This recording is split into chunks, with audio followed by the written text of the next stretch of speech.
hemorragia digestiva alta, ¿no ves? Bueno, ahí solamente lo que tenía que haber recalcado eran las causas por las cuales fueron y qué son las manifestaciones más claras que tiene cada una de ellas. Si bien nosotros hablamos de una hemorragia, como lo habíamos dicho en las úlceras, ¿cuáles son las causas principales de las mismas? ¿Quiénes son los que nos van a dar una hemorragia?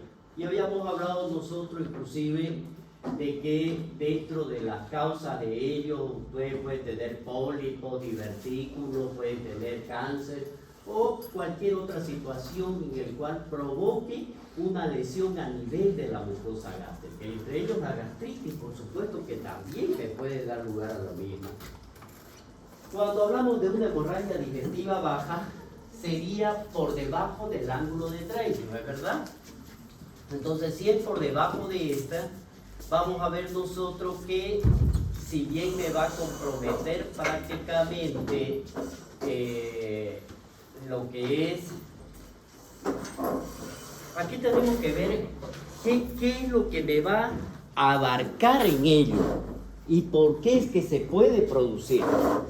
Vamos a ver nosotros que dice que por la salida, una vez que sale a partir de la segunda porción de la segunda porción del duodeno, en el ángulo de Treitz, que estaría ubicado allí, la salida gástrica, entonces todo lo que puede estar provocado o lo que me esté dando en el tubo digestivo, que por ejemplo en el estómago, que me acelere el vaciamiento del mismo, me puede dañar la mucosa intestinal, porque no es el mismo contenido. Entonces, dice desde la salida gástrica hasta el ano. Y ahí vamos a ver nosotros que es parte del intestino delgado y al intestino grueso, por supuesto. Si vemos nosotros, miren ustedes, la incidencia anual es alta. Por cada 100.000 que se presenta en 27 casos y con un promedio de ella que es entre los 63 y los 77. Aquí sí les voy a hacer una diferencia, ¿listo? Por la edad, 63 a 77 años. Cuando a mí me llega un paciente con diarrea crónica, con sangrado intestinal y que yo sospeche de que es hemorragia digestiva baja, lo primero que yo voy a pensar no va a ser en que va a tener pues, una gastritis, no, voy a pensar en un tumor, en un cáncer. Si más se acompaña todavía de una diarrea crónica. Pero si fuera un joven, ya voy a pensar una colitis ulcerosa, sí me le puede dar. Pero diarrea crónica en la misma, un joven activamente sexual, ¿sí? Entonces, miren ustedes la diferencia, ¿no? Simplemente viendo algunas características. Por eso dice ahí la incidencia. Por eso ya nos da el valor. La mortalidad de esto, de 2 al 4%, dice que está más alta en los países occidentales. Las mujeres, en relación al hombre, mujeres es más frecuente en la mujer. En cambio, en la alta era más frecuente en el hombre. Los hombres que son afectados es mayor a 50 años y las mujeres mayores de 70. Rara en menores de 20 años. Y esto es lo mismo que se presenta. ¿Ya? Ojo, son términos. Si existe una melena, yo no voy a pensar en una hemorragia digestiva baja, pero tampoco la voy a descartar. Ojo, no la voy a descartar, pero no voy a pensar directamente en que se trate de una hemorragia digestiva baja. ¿Qué voy a pensar? Que es alta. Ya. Y tampoco, si yo veo una hematoquesia, no voy a pensar que se trate de una hemorragia digestiva baja exclusivamente. De hecho, sí voy a pensar directamente en hemorragia digestiva baja, porque es hematoquesia, porque me dicen los signos y los síntomas. Ojo. Pero segundo, cuidado que la hematoquesia puede ser producida también en una hemorragia digestiva alta. ¿Cuándo dijimos? Cuando es el sangrado masivo. ¿No es verdad? Bien.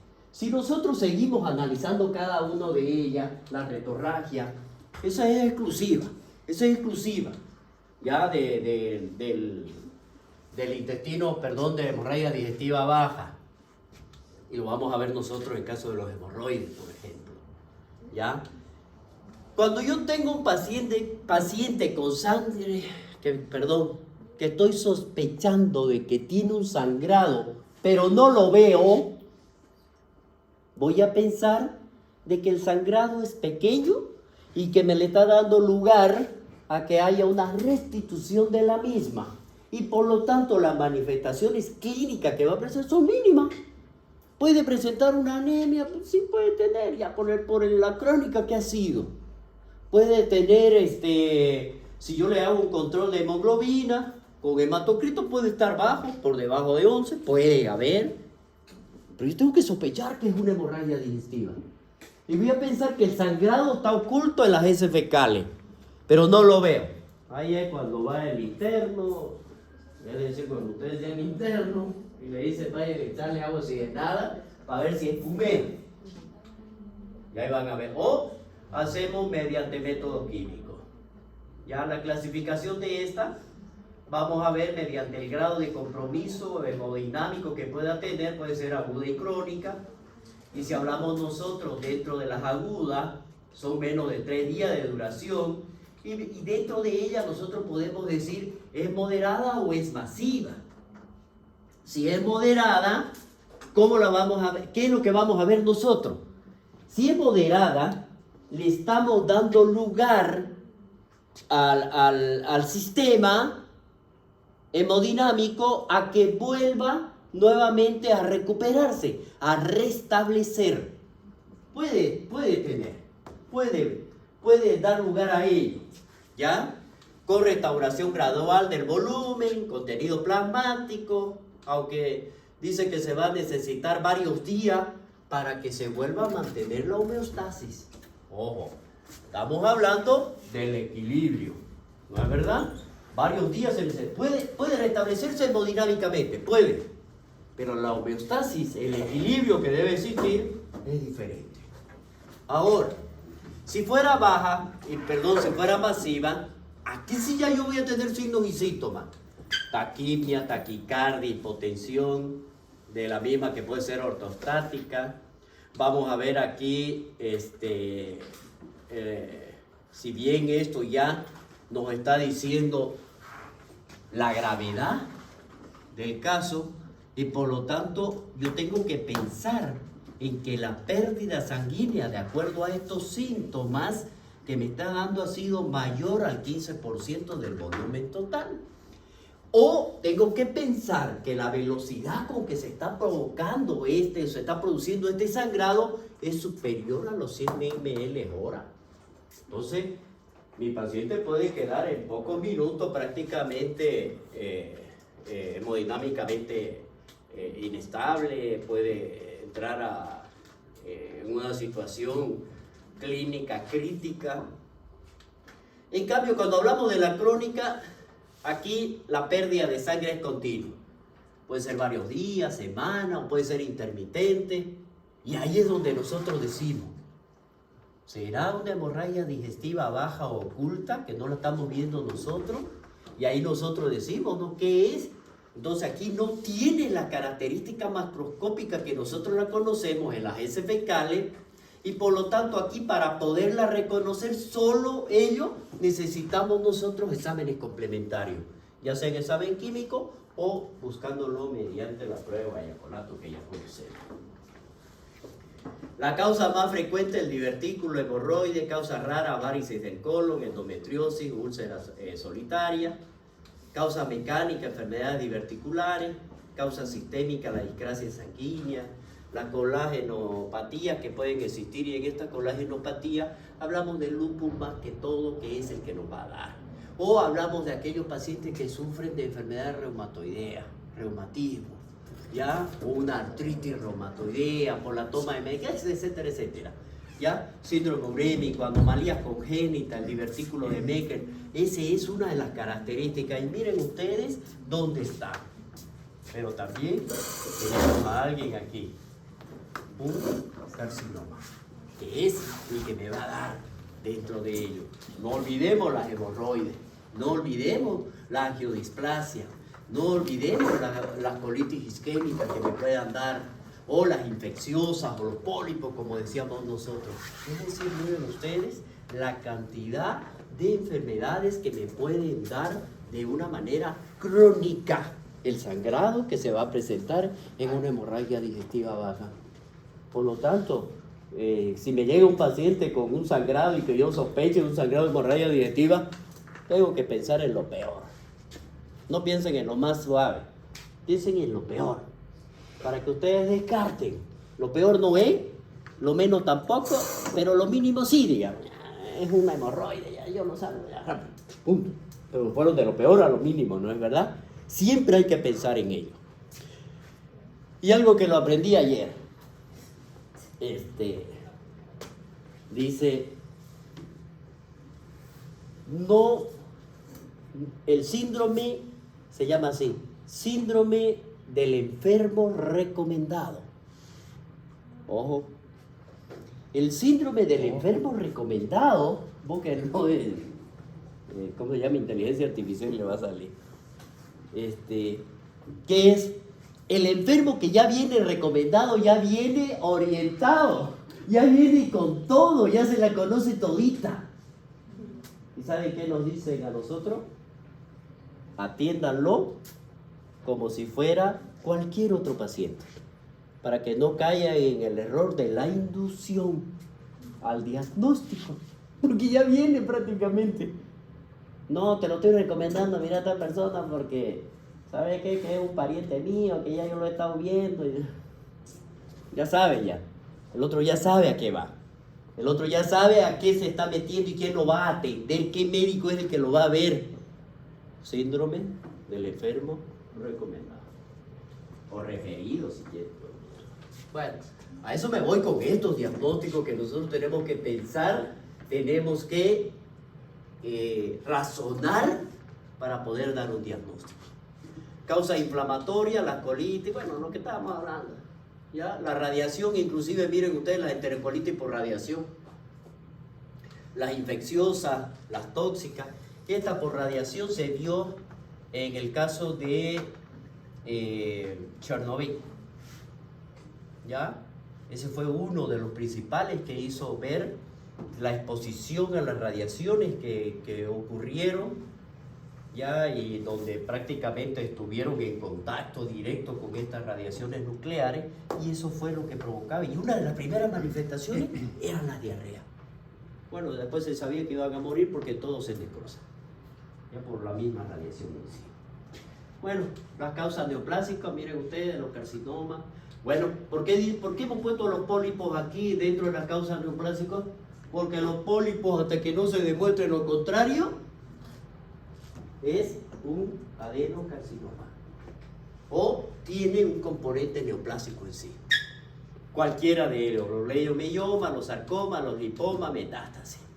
Las causas vasculares, los hemorroides, angiodisplasia, la trombosis mesentérica, telangiectasia hemorrágica, hemangioma, fístula o la aneurisma aórtica.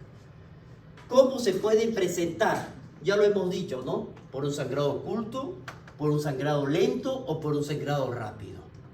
Entonces nosotros veamos, entonces, miren ustedes, si nosotros hablamos de los tipos de hemorragia digestiva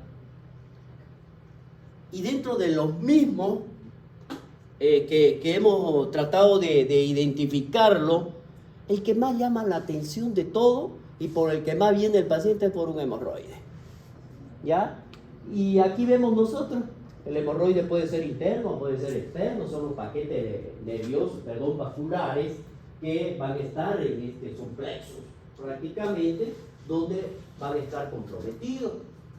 La dilatación de las venas, del plexo venoso, de la mucosa, ya sea del recto o del ano, que pueden ver aquí, esta es la interna y esta es la externa, miren, porque aquí está el recto. Entonces ya miren ustedes cómo es la manifestación, o sea, aquí ya yo me doy cuenta, clarito, si ustedes lo ven aquí. Si una externa y una interna, ¿quién cree ustedes que es el más doloroso? La externa, porque quien lo está comprimiendo, quien está por encima es piel. En cambio, la interna es mucosa, no duele. Y los pacientes no refieren dolor, ¿ya? Entonces aquí vamos a ver venas inflamadas en el recto, en el ano, y hay incomodidad y sangrado. Puede ser interna o externa, según si ha traspasado o no el límite del esfínter anal, como lo estamos viendo aquí claramente en estas imágenes. La interna, por ejemplo, aquí se afecta al plexo superior, es decir, inmediatamente por arriba del conducto anal, ¿ya? Y a esa zona que se van a encontrar abierta la mucosa. La externa son las que afectan al plexo inferior y están por debajo de la unión anorrectal y están cubiertas por la piel exterior. Por eso miren ustedes aquí, cuando se administran supositorios medicamentosos, ¿será que sufre el efecto del primer paso? ¿Llevaron farmacología, lo ven? ¿Será que sufrirá el efecto del primer paso? Parcialmente. ¿Ah? Parcialmente. ¿Por qué? Las venas mesentéricas. ¿Ah? Porque directamente pasa a corriente sanguínea. Pasa a corriente sanguínea. El mayor porcentaje. El menor porcentaje, porque si la hago sublingual, esa sí se va directa. En cambio, la que es rectal es parcial, como dice su compañero. Pero en un porcentaje mayor, casi un 80%, pasa directamente a la circulación y el otro viene al plexo mesentérico, es decir, a la circulación mesentérica. Y cuando vemos de la circulación mesentérica va al sistema porta, el sistema porta va al hígado y sufrió el efecto del primer paso. ¿No es verdad? Pero ahí es la división que estamos teniendo. Y es precisamente por ese plexo superior e inferior. El superior es el que le va a dar ellos. Bueno, ya yo me estoy pasando a otro lado. ¿Ya? Y entonces ¿ya? Se afecta el plexo inferior situado por debajo de la unión anorrectal y está cubierta por la piel exterior. Es decir, en este sentido. Como lo veíamos en la imagen. Las causas aquí, miren ustedes, hereditarias. Pueden ser factores hereditarios, estreñimiento, diarrea, distensión durante los movimientos intestinales, estar de pie o sentado durante mucho tiempo, la obesidad, el embarazo también puede dar lugar. ¿Y qué es lo que siente el paciente? Cuando hay una hemorroide interna, por ejemplo, el paciente va a tener un exudado mucoide y sangre de color rojo brillante. Pero aquí vamos a ver nosotros, inclusive pueden haber hasta estrías de sangre, que es cuando el paciente se procede al aseo del mismo, ya sea con papel sanitario o sangre que gotea después de que evacúa. Y eso es lo que refiere el paciente muchas veces. Y la interna aquí es la hemorragia, el dolor interno, intenso que presenta el paciente. Pero en esta interna es la que nosotros tenemos que dar la diferencia. Entonces la secreción, esa salida mucoide que tiene ese exudado mucoide, es el que refiere el paciente muchas veces, ¿ya? E inclusive refiere que mancha su ropa interior. Puede ser con sangre o simplemente con mucoide, ¿ya? Y eso es una de las referencias que ustedes tienen que tenerla para sospechar de un sistema hemorroide. Si nosotros vemos aquí la clasificación de la hemorroide según el grado de la evolución, miren aquí, si nosotros vemos, por ejemplo, el grado 1, grado 2, esta es la manifestación clínica, cuando se va iniciando, ya el grado 2, y el grado 3 y el grado 4. Si nosotros vemos en el 1, ¿ya? Aquí, ¿qué es lo que está comprometiendo? Es prácticamente el plexo hemorroidal completo, ¿no es verdad? Y las dilataciones de las venas, en este caso, están inmediatamente por debajo de la mucosa y que se van a comunicar hacia el recto, es decir, estarían como dirigidas hacia el recto, pero no llegan a rebasarla la misma.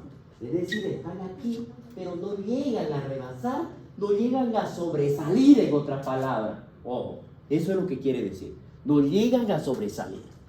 Ahora, si nosotros vemos en el grado 2, miren que enseña de acá, ya muchas veces el paciente dice, el doctor sabe que ya hasta me molesta hasta para caminar, dice el paciente. ¿Ya? Sobresalen en el momento de la defecación, pero se introducen de nuevo en el recto inmediatamente después. Miren el grado 3, que es este de acá, ya son visibles, uno al realizar el examen ya son visibles del exterior, pero se pueden empujar manualmente hacia el interior y lo hace el paciente. ¿Por qué? Porque le molesta al paciente. Y el grado 4, las hemorroides están por completa, ya son externas y ni siquiera pueden empujarse hacia el recto de forma manual. Esta y esta son las más doloridas. Y ahí es donde puede ser que el trombo llegue, ya inclusive cuando dice se pueden introducir, muchas veces que se puede reducir. Y el paciente refiere, yo doctor me reduzco y me pasa el dolor un poco, pero largo y nuevamente. Entonces ahí es donde ya se tienen que someter a cirugía. Eso es lo que ven. Mire usted, ¿ya? Si nosotros vemos en este caso, dos casos diferentes. Vamos a ver acá un divertículo. ¿Se acuerdan que les dije, no es verdad? Del pólipo, ¿cuál es el pólipo? Interno. El pólipo es el que sobresale a la luz. ¿Y cuál es el divertículo? El que deja un saco. El que deja un saco. Bien. Este es un divertículo. Bien. Entonces, ¿qué es lo que decimos aquí? Es el prolapso de la mucosa a través de la pared intestinal o a través de la pared muscular del intestino grueso en este caso. Y la etiología, si nosotros hablamos de esta enfermedad en particular, va a estar condicionada por la edad. No se olviden que durante la edad ya hay un desgaste de todo lo que viene a ser el sistema. Hay un desgaste de la elasticidad, hay un desgaste de la contractibilidad, ya son más laxos, ya la presentación del paciente se presentan o no. En este caso, si vemos nosotros los divertículos, que es así como lo ve, miren ustedes, el endoscopista, si nosotros vemos esto, son demasiados. Entonces, si fuera uno o dos, todavía fuera más sencillo. Pero aquí ya me pueden dar, no se olviden que los divertículos aquí, si son este prolapso de la mucosa a través de la debilidad muscular, puede dar acúmulo de muchas sustancias a esos niveles y llevar a un proceso inflamatorio que me puede llevar a un sangrado y que posteriormente me puede llevar inclusive a la perforación del mismo. ¿Y cuáles van a hacer aquí? Van a presentar o no diarrea, estreñimiento crónico y la dieta baja en fibra, que podría ser una de las causas. El estreñimiento y la dieta son los que más se relacionan. Ya, si dice que están más en el segmento sigmoideo, casi en lo último, si estamos hablando de esto, en el 95% de los casos, tendría acá. Y es la causa más frecuente, ¿no?, del sangrado intestinal en los ancianos, prácticamente, que yo voy a pensar en ello. Ahora miremos nosotros acá. Hay dos factores principales que se pueden dar para que esto se presente. Uno, que es el aumento en la presión intraluminal. ¿Y quién me lo podría dar? Ese aumento de la presión intraluminal aquí. El acúmulo de las heces fecales. Ese es el estreñimiento. ¿No es verdad? Y eso se da por falta de consumo de fibra, de líquido. Y aparte de eso, ¿qué me va a causar si esto va a estar ahí? Una debilidad de la pared intestinal. Y por lo tanto, no permite la contracción. Y ya dijimos, ¿no?, ¿cuál es el origen? El prolapso de la mucosa a través de la musculatura. Ya me está dando la causa. ¿No es verdad?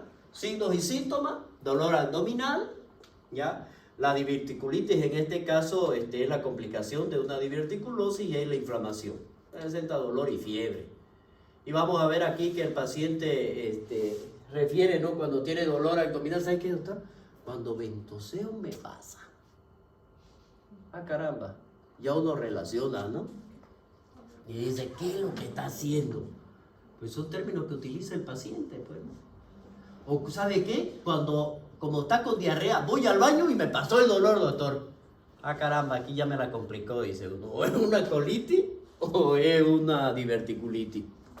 Bueno, pues eso son médicos, tienen que pensar. ¿Ya? Entonces, aquí ya nosotros vamos viendo la de cada una de ellas.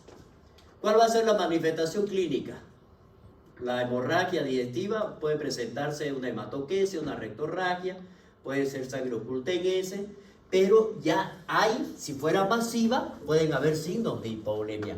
Yo que ustedes me lo anotaba esto. Palidez, taquicardia, hipotensión, oliguria, llenado capilar lento y frialdad generalizada. Eso ya me está diciendo que mi paciente está entrando en un signo de hipovolemia claro. Y aquí lo más grave es que mi paciente se puede choquear. El diagnóstico. Bueno, ¿qué es lo que hace primero? El paciente estoy sospechando y que sea baja, ¿no es verdad? Y dentro de esas manifestaciones clínicas yo pensé de que se trate de un hemorroide. Entonces, ¿qué es lo que tengo que hacer? Una anoscopía. No se olviden que solo llega hasta el recto y puede llegar inclusive hasta parte de la ampolla.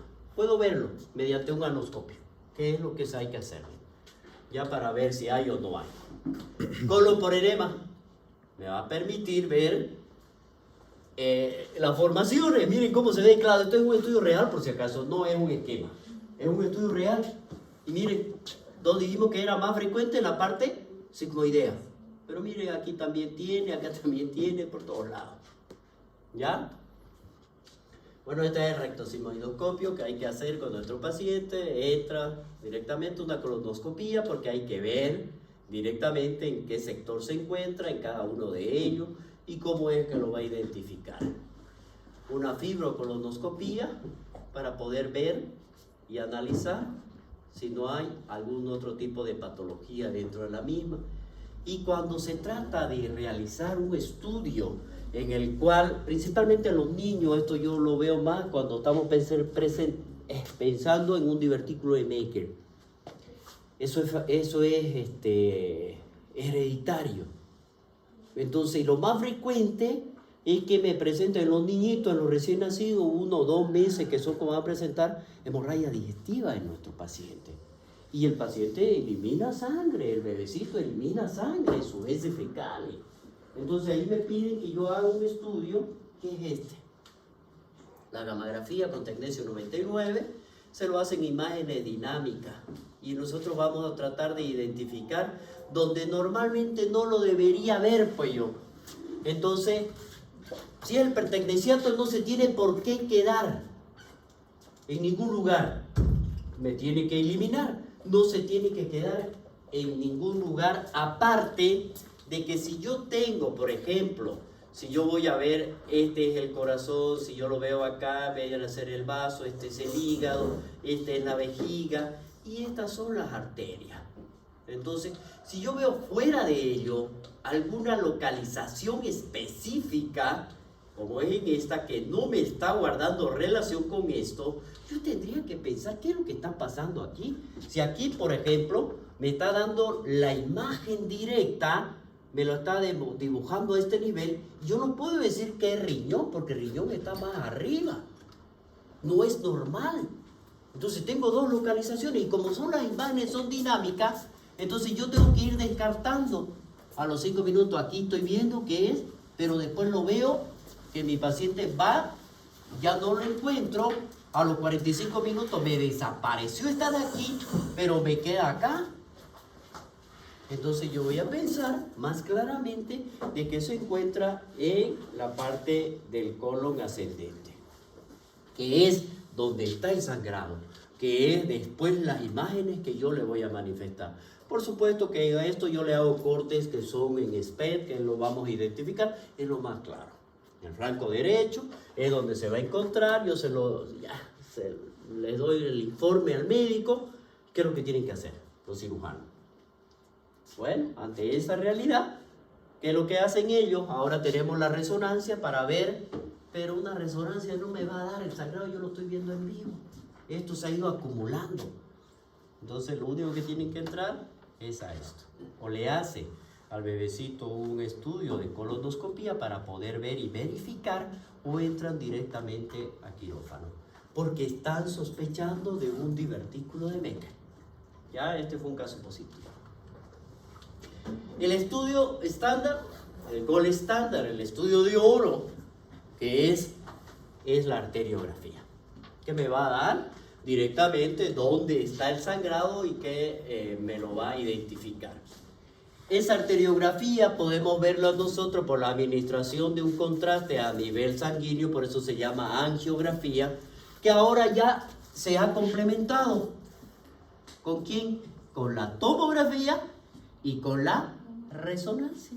Por lo tanto, tengo anatomía y tengo ver la funcionalidad. Ahora, ¿qué es lo que hace más todavía? Se me ha complementado con lo mío. Yo lo suplemento y lo adiciono. A eso se llama adición de las imágenes, ¿ya? O se llama fusión de imágenes, donde yo fusiono ambas. La veo de la angiotomografía y lo veo de lo que nosotros identificamos.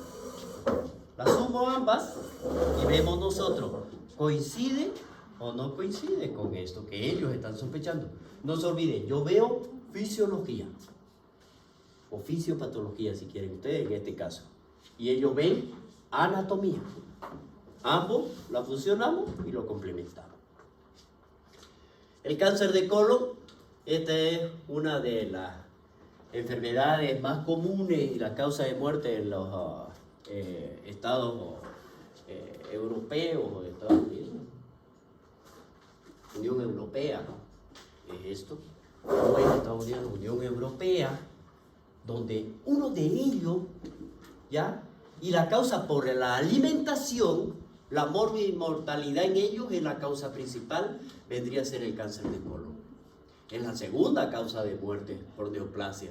Son adenocarcinomas, están situadas en la región sigmoidea y el 25% en la parte proximal en el seno del colon ascendente. Los factores de riesgo: ser mayor de 50, tener antecedentes de personal de cáncer colorectal o pólipo, antecedentes personales o familiares de cáncer mamario, uterino o ovárico y antecedentes familiares, la enfermedad inflamatoria intestinal, dieta rica en grasas y carne roja, o para los que les gusta el churrasco con gordito, ¿no? Incidencia mayor a la raza negra, los signos y los síntomas. Esto va a depender muchísimo, como en todas las enfermedades, ¿no? Depende del lugar, dónde está. Colon proximal, sangre oculta en S, anemia por deficiencia de hierro. Colon distal, cambio en hábitos intestinales y hematoquesia, pérdida de peso, masas palpables abdominales. Esta la colonoscopía, donde si nosotros estamos viendo, miren, para ver de forma directa, que sería el estudio inicial, las alteraciones que ya puede estar identificando el endoscopista. Los otros son los pólipos. Este es el que sobresale a la luz. Puede ser pólipos inflamatorios e hiperplásicos o pólipos de glándula fúngica. Miren ustedes, el 75% de todos estos pólipos son pólipos inflamatorios o hiperplásicos. Aquí, como es una inflamación crónica, no se olviden que el pólipo se va a desarrollar por, bueno, ya su nombre lo dice, la hiperplasia o el crecimiento celular o de tejido a ese nivel, que no es normal, y por lo tanto esto va desarrollándose hacia la luz. Es una sobresaliencia, ¿sí?, de la mucosa, del tejido anómalo que se está desarrollando aquí y crece. Eso es lo que me está diciendo acá, por el proceso inflamatorio crónico que se está llevando a cabo a estos niveles. Y por lo tanto va a depender de la prevalencia regional del proceso infeccioso. ¿Y quién es el que me va a dar uno de estos? El Helicobacter pylori, uno de los principales. Son más frecuentes entre los 50 y los 60 años, se desarrollan asociados a una gastritis crónica, como ya lo hemos visto, y pueden regresar después de la erradicación de la gastritis, en este caso del Helicobacter. Puede regresionar. De la glándula fúngica, ya estos son de forma esporádica, ¿no? Esto se da como consecuencia de, mire, ¿por qué es que no lo damos mucho? El tratamiento con inhibidores de las bombas de protones, es decir, el omeprazol, aparecen de forma esporádica y por lo tanto desaparecen si nosotros retiramos el omeprazol. Paciente con poliposis edematosa familiar, que es una de las más frecuentes. Estos son la diferencia entre un divertículo y un pólipo. ¿ya? Dentro de las mismas, si vemos nosotros el proceso para poder hacer la diferencia, la irrigación, el sangrado que me van a dar, esto ya me lo está diciendo, ¿no? Son expuestos o son exposiciones claras. La angiodisplasia esta es la dilatación y fragilidad de los vasos sanguíneos, que se ocasiona por la pérdida intermitente de sangre, ¿no? Vamos a ver que van a estar relacionados con el envejecimiento, con la degeneración de los vasos, y vamos a verlo en mayores de 50 años, y el síntoma que va a estar asociado a esto es la anemia, y tenemos que buscar nosotros sangre oculta en ese, fatiga y debilidad. Esto es la angiodisplasia, miren, son como telangiectasias que se ven en la mucosa. ¿Ya? Enfermedades intestinales inflamatorias, enfermedad inflamatoria intestinal. Vamos a ver aquí la patología que engloba, y que eso lo vamos a hablar cuando hablemos de intestino delgado, las enfermedades de Crohn, que es la colitis ulcerosa, que es la más frecuente, ya que vamos a ver después en qué caso es lo que van a diferenciarlo, tanto de una colitis como de una enfermedad de Crohn. Vamos a ver en qué lugar, si hablamos nosotros de una colitis ulcerosa, por ejemplo, que va a tener un lugar específico. En cambio, cuando hablamos de una enfermedad de Crohn, puede estar en cualquier lugar. Y aquí vemos, ¿no? Esta es una enfermedad crónica del intestino grueso, en la cual el revestimiento del colon es el que se ve inflamar, que es lo que estamos viendo aquí. Se desarrollan pequeñas llagas o pequeñas úlceras que se abren y producen mucosidad, que es lo que vemos. Y resulta de la respuesta anormal del sistema, ¿no? Inmunológica del cuerpo. En cambio, la enfermedad de Crohn, ya esto es crónica y es inflamatoria de casi el 100% de todo el tracto digestivo, como estamos viendo. Comienza con una inflamación. Ojo, la enfermedad de Crohn puede tener inclusive fiebre, acompañarse de fiebre, porque forman abscesos. Eso es lo que tenemos que ver, y eso hace que vayan a desarrollarse después, posteriormente, pequeñas úlceras. Todo esto va a evolucionar, como todo pequeño que ha ido desarrollándose por la agresión constante, a úlceras profundas. Y además de eso vamos a ver edema que se va a interponer. Vamos a ver que todo lo que ve es como un aspecto empedrado, que ya lo habíamos visto esto, y la inflamación es extensa, ¿no? Puede tener hipertrofia de la mucosa, musculares y todo lo demás, que hay fibrosis por el proceso del desarrollo que se está desarrollando. Vemos que si la enfermedad de Crohn es una enfermedad inflamatoria intestinal, vamos a ver que en el 35% de los casos comprometen el ilio, y por lo tanto se llamará ileitis. El 45% involucra al ilion y al colon, y por lo tanto se llamará ileocolitis. Y alrededor del 20% involucra solo al colon, y por eso se llama colitis. Son procesos inflamatorios de la mucosa. Y aquí vemos nosotros algo que es tremendo, que es la colitis isquémica. Aquí vamos a ver qué es lo que está pasando. El flujo sanguíneo se está disminuyendo en la parte del intestino grueso, generalmente en el colon. ¿Y por qué? Porque un vaso de esto ha sido obstruido, ha sido construido, que es constricción de los mismos, que van a venir y van a irrigar. ¿Se acuerdan de la irrigación que hablábamos, que es compleja?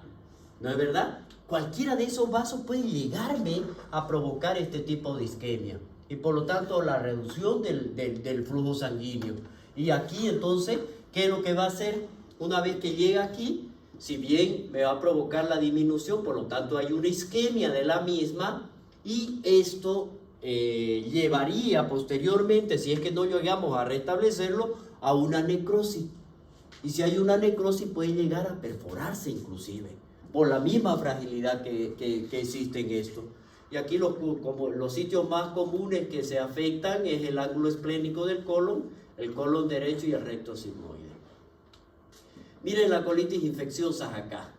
Es igualito como en la colitis que habíamos visto, pero aquí, para hablar de una colitis infecciosa, yo tengo que demostrar quién es el microorganismo que me lo está provocando. Mientras tanto, es una colitis inflamatoria. Hasta que yo no demuestre de que es un proceso infeccioso, bacteria, virus o parásito. Y por lo tanto, esto tiene que tener un cuadro clínico. Fiebre, dolor, diarrea. Y los gérmenes más frecuentes aquí son la salmonella. Vamos a ver la Escherichia coli, miren el Campylobacter, tanto el Yeyuni como el Yersinia. ¿Y qué es lo que tiene? Lo que dijimos, dolor y diarrea, pero diarrea sanguinolenta. Estas son las principales diferencias entre la colitis ulcerosa y la enfermedad de Crohn, como lo habíamos visto. Bueno, ya para que terminemos.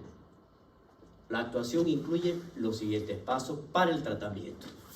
Valoración hemodinámica y estabilización si es que se precisa, porque si fuera severa, el paciente se va a morir.